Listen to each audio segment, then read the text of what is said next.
பழைய ஏற்பாட்டில் யோசுவான் புஸ்தகத்தில் ஒரு சம்பவம் நடைபெறுகின்றது.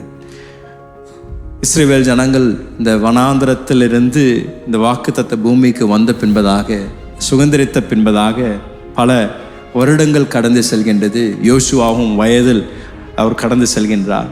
யோசுவாவின் கடைசி நாட்களுக்கு முன்பதாக இஸ்ரவேல் தேசத்தை ஒன்றாக கூட்டி, இந்த இஸ்ரவேல் ஜனங்கள் இந்த வாக்குத்தத்த பூமியில் சில ஆண்டுகள் வாழ்ந்த பின்பதாக பலருக்குள் ஒரு பின்மாற்றம், மீண்டும் பழைய வாழ்க்கைக்குள், பழைய வழிகளுக்குள்ள அவர்கள் போகும்பொழுது யோசுவா இஸ்ரவேல் ஜனங்களை ஒன்றாக சேர்த்து அவர்களை சவாலிடுகின்றார்.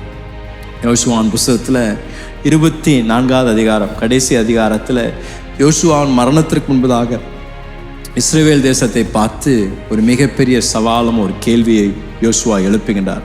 இந்த 15ஆம் வசனத்தின் முதல் பாகத்தை வாசிக்கின்றீர்களா? யோசுவா கேட்கின்ற கேள்வி இதுதான்: கர்த்தரை சேவிக்கிறது உங்கள் பார்வைக்கு ஆகாததாய் கண்டால் பின்னை யாரை சேவிப்பீர்கள் என்று இன்று தெரிந்து கொள்ளுங்கள்.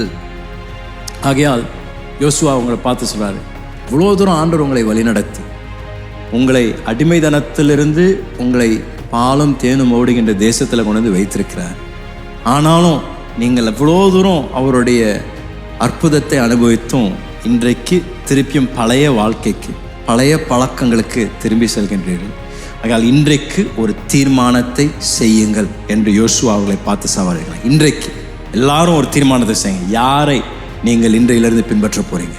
உங்களை அடிமைதனத்திலிருந்து விடுவித்த இந்த யெகோவா தேவனையா, அல்ல இந்த தேசங்களில் உங்களை சுற்றி இருக்கின்ற தேசங்களில் விக்கிரங்களை நீங்கள் ஆராதிக்க போகின்றீர்களா? அதை கேட்டுவிட்டு யோசுவா அவர்களை பார்த்து சொல்லக்கூடிய காரியம் என்னன்னா, நானும் என் வீட்டாருமோ என்றால் கர்த்தரையே சேவிப்போம் என்று சொல்றாரு. அவர் சொல்றாரு, நீங்க என்ன பண்றீங்க எனக்கு தெரியல, ஆனா நீங்க எல்லாரும் இன்னைக்கு ஒரு தீர்மானம் எடுக்கும். என்ன தீர்மானம்? யாரை சேவிக்க போகிறீங்க?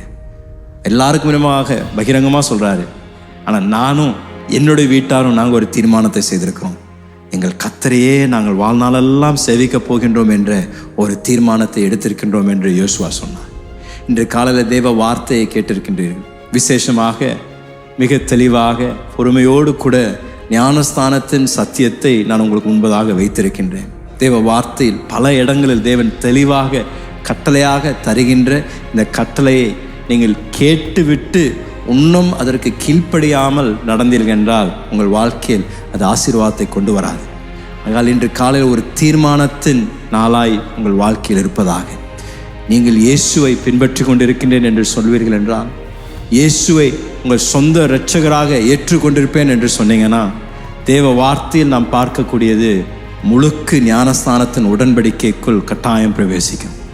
நீங்கள் இன்னும் அந்த தீர்மானத்தை எடுக்காமல் இருந்தீர்கள் என்றால், தாமதித்து கொண்டிருந்தீங்கன்னா, இன்று காலையில் தேவனுடைய பிரசனத்தில் தேவனுடைய வார்த்தை கேட்டுக்கொண்டிருக்கிற இந்த நேரத்தில் அந்த மிக முக்கியமான தீர்மானத்தை எடுக்கும்படியாக நான் உங்களை உற்சாகப்படுத்துகின்றேன்.